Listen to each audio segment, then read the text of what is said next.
O is the law needed for the sake of national order and security? Do you know the law? Yes, I know. What do you know? Education. விதிமீறல்கள் மற்றும் அவற்றுக்கான அபராதங்கள் குறித்த அரசாணையை தமிழக அரசு வெளியிட்டிருக்கிறது. இதன்படி ambulance மற்றும் தீயணைப்பு உள்ளிட்ட அவசர கால வாகனங்களுக்கு வழிவிட மறுக்கும் வாகன ஓட்டிகளுக்கு 10,000 ரூபாய் அபராதம் விதிக்கப்படும் என தெரிவிக்கப்பட்டுள்ளது. சில போக்குவரத்து விதிமீறல்களுக்கு முந்தைய அபராதம் எவ்வளவு, தற்போது என்ன நிலவரம் என்று பார்க்கலாம். சாலைகளில் வாகன பந்தயம் அல்லது சாகசங்களில் ஈடுபட்டால் முன்னர் 1000 ரூபாய் அபராதம் விதிக்கப்பட்டது. இப்போது அது 5000 ரூபாயாக உயர்த்தப்பட்டுள்ளது. மது குடித்துவிட்டு வாகனம் ஓட்டினால் முன்னர் 2000 ரூபாய் அபராதம் விதிக்கப்பட்டது. இப்போது அது 10,000 ரூபாயாக உயர்த்தப்பட்டுள்ளது. 6 மாதங்கள் வரை சிறை தண்டனை விதிக்கவும் வாய்ப்புள்ளது. சீட் பெல்ட் போடாமல் கார் ஓட்டினால் முன்னர் 100 ரூபாய் அபராதம் விதிக்கப்பட்டது. இப்போது அது 1000 ரூபாயாக உயர்த்தப்பட்டுள்ளது. ஓட்டுநர் உரிமம் இல்லாமல் வாகனத்தை ஓட்டினால் இதுவரை 500 ரூபாய் அபராதம் விதிக்கப்பட்டது. இது தற்போது 5000 ரூபாயாக உயர்த்தப்பட்டுள்ளது. காப்பீடு இல்லாமல் வாகனம் ஓட்டினால் இதுவரை 1000 ரூபாய் அபராதம் விதிக்கப்பட்டது.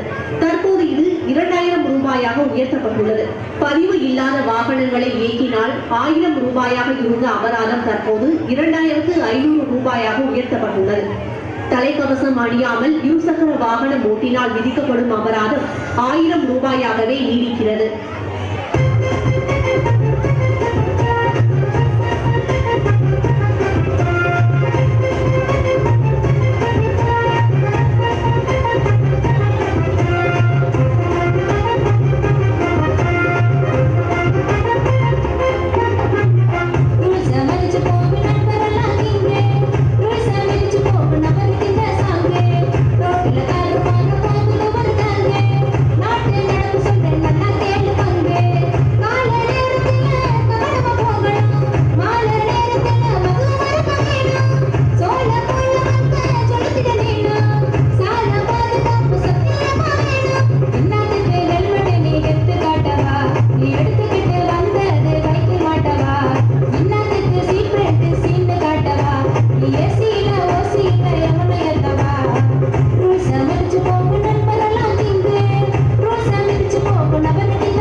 மனிதனின் ஆசைகளே உலகில் நிகழும் அனைத்து முறைகேடுகளுக்கும் மூல காரணம் என கூறலாம். நாட்டில் உள்ள அனைவருக்கும் அரசியலமைப்பு சட்டம் என்பது பொதுவானதே. ஆனால் பணம் படைத்தவர்களும் அதிகாரத்தில் இருப்பவர்களும் அச்சட்டத்தை தங்களுக்கு ஏற்றாற்போல் மாற்றிக்கொள்வதற்கான கூலியே லஞ்சமாகும். பெரும்பாலும் தங்களது அடிப்படை தேவைகளை பூர்த்தி செய்ய முயல்பவர்கள் வேறு வழியின்றி லஞ்சம் தரும் நிலைக்கு தள்ளப்படுகின்றனர். ஆனால் கடமையை செய்ய லஞ்சம் கேட்கும் அதிகாரிகளுக்கு பணம் தர கடுமையாக மறுப்பதே தக்க பதிலடியாகும். லஞ்சம் பெறுபவர்களால் தருபவர்கள் உருவாகின்றனர். இதை போன்று பணம் தர தயாராக இருக்கும் மக்களாலேயே ஊழல் அதிகாரிகளும் உருவெடுக்கிறார்கள். சட்டத்திற்கு புறம்பாக செயல்பட்டு அதனை மறைக்க லஞ்சம் தருபவர்கள் நாட்டிற்கு கேடு விளைவித்துக் கொண்டிருப்பதை உணர்வதில்லை. செய்யும் தவறுகளை ஈடு செய்ய பணம் ஈட்டும் கைகளுக்கு விலங்கு மாட்டும் போதுதான் அங்கு சட்டம் காக்கப்படும். பணத்தின் மீதான மற்றவர்களது ஆசையை சுயநலத்திற்காக பயன்படுத்திக் கொள்வது தவறினும் தவறானது. இதனால் உருவாகும் லஞ்சம் என்ற நோய் புற்றுநோயாக மாறுவதற்குள் நேர்மை என்ற மருந்தை கொண்டு குணப்படுத்துவதே அனைவரது அடிப்படை கடமையாகும்.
வாட்ஸ்அப், டெலிகிராம், இன்ஸ்டாகிராம் மூலம் வரும் குறுஞ்செய்தியில் புத்தாண்டு சலுகையாக 3 மாத ரீசார்ஜ் முற்றிலும் இலவசம்.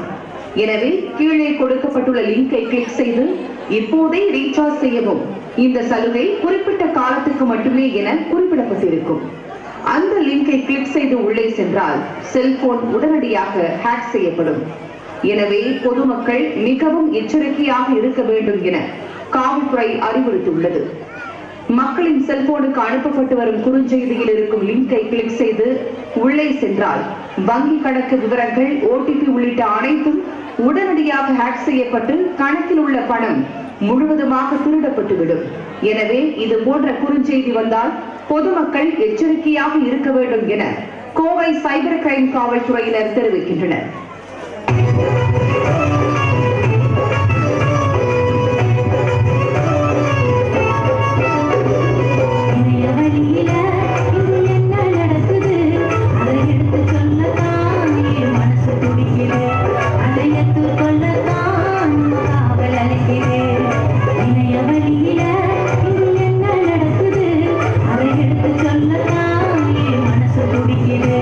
அதை எடுத்து சொல்லத்தான் நம்ம காவல் அழைக்கிறேன்.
பாலியல் குற்றங்களில் இருந்து பாதுகாக்கும் சட்டமே போக்சோ சட்டம்.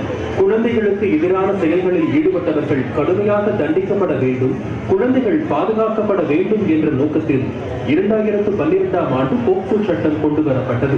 இந்த சட்டத்தின் மூலம் குழந்தைகளுக்கு எதிரான பாலியல் குற்றங்களில் ஈடுபடுவோர் மீதான வழக்கை 3 மாதங்களுக்குள் முடித்து தண்டனை வழங்க வேண்டும். குழந்தைகளுக்கு எதிராக இத்தகைய குற்றங்களில் ஈடுபடுவோர் தொடர்பான வழக்கை வெளிப்படையாக விசாரிக்க தேவையில்லை. பாதிக்கப்பட்ட குழந்தையின் எதிர்கால நலன் கருதி வழக்கு விசாரணை ரகசியமாக நடத்தப்படும். குற்றம் தொடர்பாக FIR பதிவு செய்த பிறகுதான் விசாரிக்க வேண்டும் என்பதில்லை. புகார் வந்தவுடனேயே காவல்துறையினர் விசாரணையை தொடங்கினர். பாதிக்கப்பட்ட குழந்தையின் வீட்டிற்கே சென்று காவல்துறையினர் விசாரணை மேற்கொள்ள வேண்டும். குற்றம் சாட்டப்பட்டவரை வைத்துக் கொண்டு பாதிப்புக்குள்ளான குழந்தைகளிடம் கண்டிப்பாக விசாரிக்க கூடாது. காவல் நிலைய எல்லை பிரச்சனையை காரணம் காட்டி வழக்கு விசாரணையை அதிகாரிகள் தட்டி கழிக்கவும் கூடாது. இந்த விதிகளை காவல்துறை அதிகாரிகள் மீறினால் அவர்கள் மீதும் வழக்கு பதிவு செய்வதற்கு போக்சோ சட்டம் வழிவகை செய்துள்ளது. பாதிக்கப்பட்ட குழந்தைக்கு உடனடியாக சிகிச்சை வழங்க வேண்டும். மருத்துவ பரிசோதனைகளும் மேற்கொள்ளப்பட வேண்டும். நீதிபதியின் முன்னிலையில் பாதிக்கப்பட்ட குழந்தையிடம் ரகசிய வாக்குமூலம் பெறப்பட வேண்டும். வாக்குமூலமும் உடல் பரிசோதனை அறிக்கையுமே வழக்கிற்கு தேவையான முக்கிய ஆதாரங்களாகும். 2012 முதல் போக்சோ சட்டம் உள்ளிட்ட கடுமையான சட்டங்கள் இருந்த போதும் அண்மை காலமாக குழந்தைகள் மீதான பாலியல் துன்புறுத்தல்கள், சீண்டல்கள் அதிகரித்துக் கொண்டே சென்றதால் கடந்த ஏப்ரலில் புதிய சட்ட திருத்தம் கொண்டு வரப்பட்டது. இதன் மூலம் 12 வயதுக்குட்பட்ட சிறுமிகளுக்கு பாலியல் தொந்தரவுகள் கொடுப்பவருக்கு போக்சோவின் கீழ் உச்சபட்ச தண்டனையான தூக்கு தண்டனை விதிக்கவும் நீதிமன்றங்களுக்கு அதிகாரம் அளிக்கப்பட்டது. இது தொடர்பாக அவசர சட்டத்திற்கு கடந்த ஆண்டு ஏப்ரல் மாதம் குடியரசுத் தலைவர் ராம்நாத் கோவிந்த் ஒப்புதல் அளித்ததை தொடர்ந்து அந்த மசோதா நாடாளுமன்ற இரு அவைகளிலும் சட்டமாக நிறைவேற்றப்பட்டு அமலுக்கு கொண்டு வரப்பட்டது.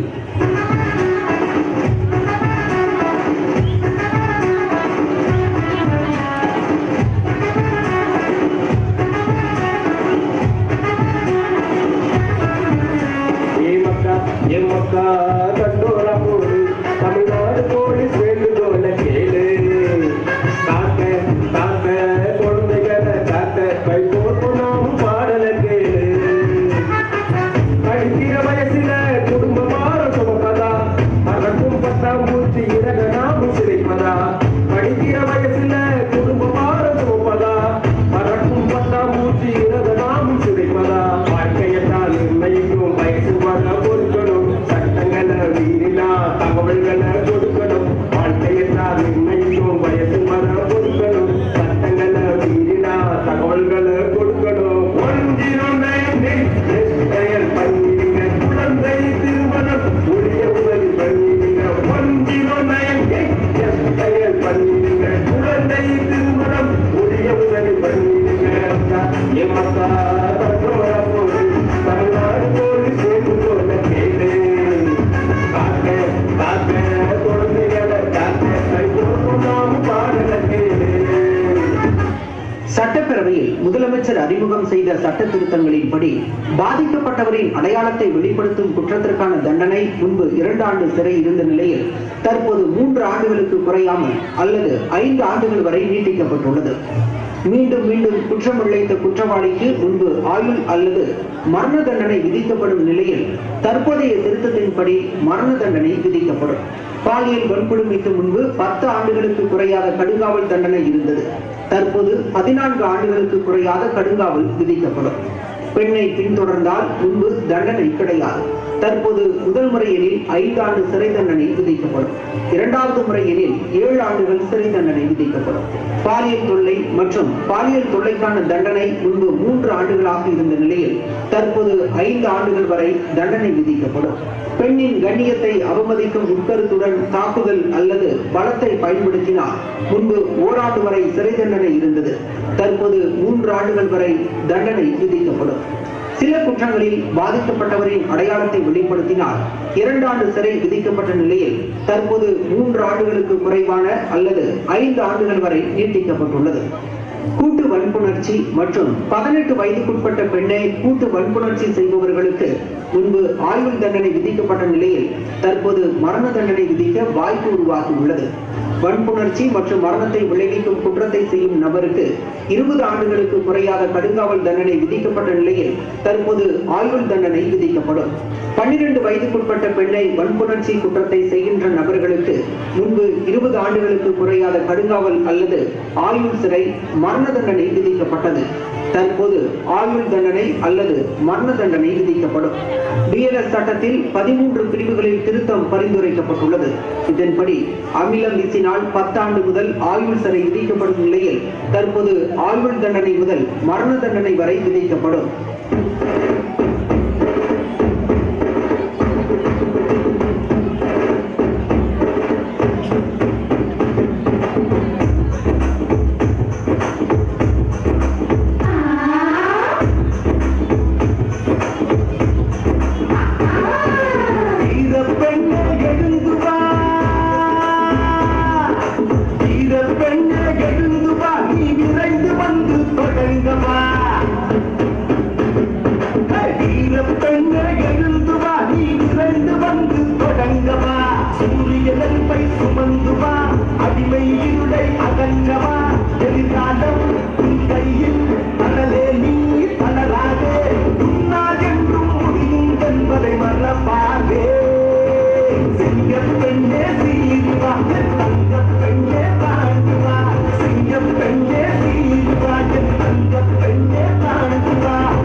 Justice கிடைக்கும் போராடுறேன். கோர்ட்ல நீதி கிடைக்கல, ரோட்ல இறங்கி போராடுறேன். போராடுறது law and that's all.